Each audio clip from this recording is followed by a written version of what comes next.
Atlet angkat besi Aceh, sukses raih 2 medali perunggu, di hari pertama perhelatan kejuaraan nasional angkat besi remaja junior, Selasa, tanggal 27 September tahun 2022 di Yogyakarta.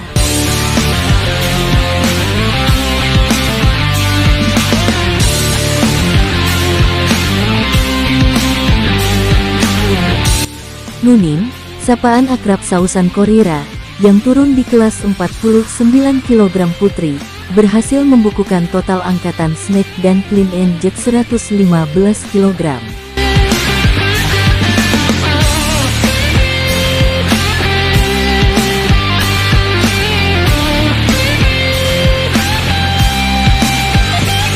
Atlet-atlet angkat besi muda Aceh yang sedang mengikuti kejurnas ini, merupakan atlet-atlet harapan Aceh ke depan, yang akan terus ditempa dan dipersiapkan untuk bertarung di ajang PON ke-21 yang akan diselenggarakan di Aceh Sumut tahun 2024 nanti.